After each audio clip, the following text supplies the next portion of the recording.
Boom, what's up? I'm here at St. Pancras Hospital with my man Klaus, the Black Viking. What's going on? I'm good, man. Yeah, you recovering. recovering. The last time you saw us together in a video was at Virgin Gym, and this man was about to go on one of his sagas, which you were going to call what? The Crucifixion Saga. Right.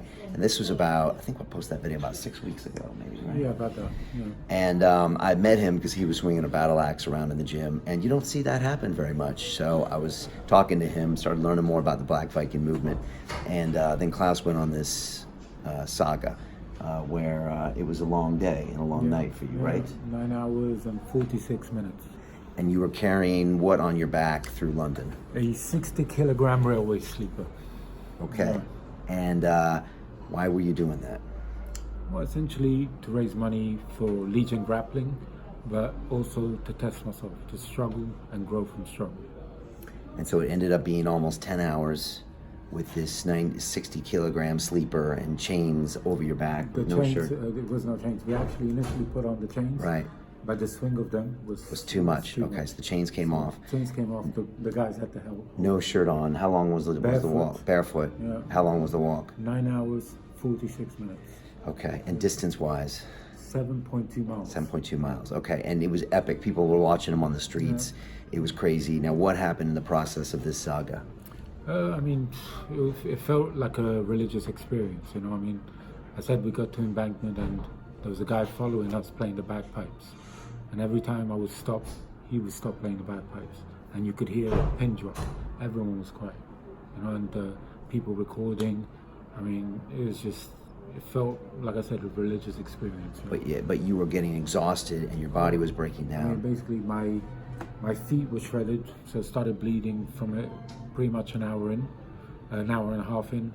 The back of my head had a bump on it where the railway sleeper kept knocking my head.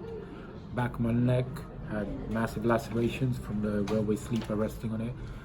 But mostly of all, I lodged two discs was lodged into my spinal cord, and I got a small fracture at the back of the neck, and basically lost all feeling and movement in my arms.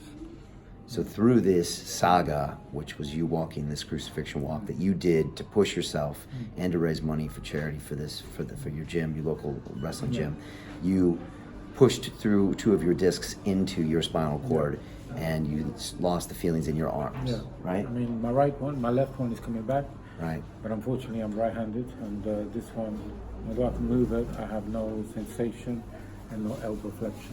Right, and this is, I mean, I met this guy doing crazy gym stuff, so you were fully functional before this, right? Yeah. And so what do the people in this hospital say when they realize that all of your wounds were self-inflicted?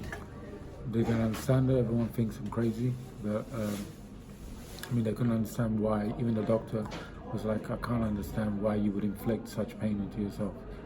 And I explained to him I wanted to test myself, you know, I wanted to grow from that test. And I'm realizing now that wasn't the test. Where I am now is the test. You know, and because this is the mental test, being in here. Exactly. You've been in here a month now, been in this place, and look, it's great care from the NHS, but also it's not always the most pleasant place to be, right? No, it's a hard place to be. I mean, the average age here is 70, and there's people obviously with dementia and all kinds of problems, and it turns into a different place at night. Right. You know? Screams. Yeah. Okay.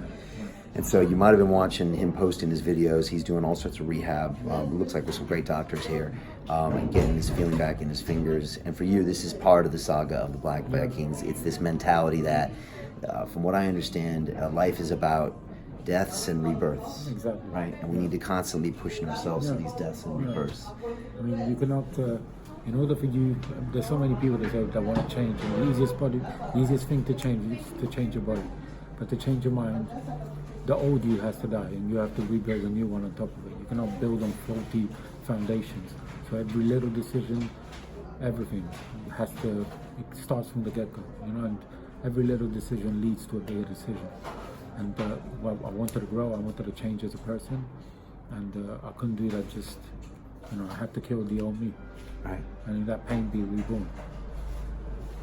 I like it, man. I knew I liked this guy the minute I saw him. So, all right, look, this is Klaus, Black Vikings London. Check him out on Instagram. Follow his stuff. He's still in here in the hospital for another couple weeks rehabbing.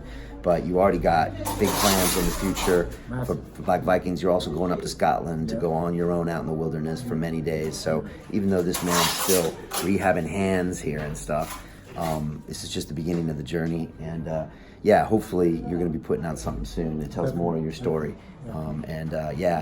It's been very cool to watch your journey, and looking forward to the what you put out as far as documentary or something about this. All right, stay strong. Yeah, there he is.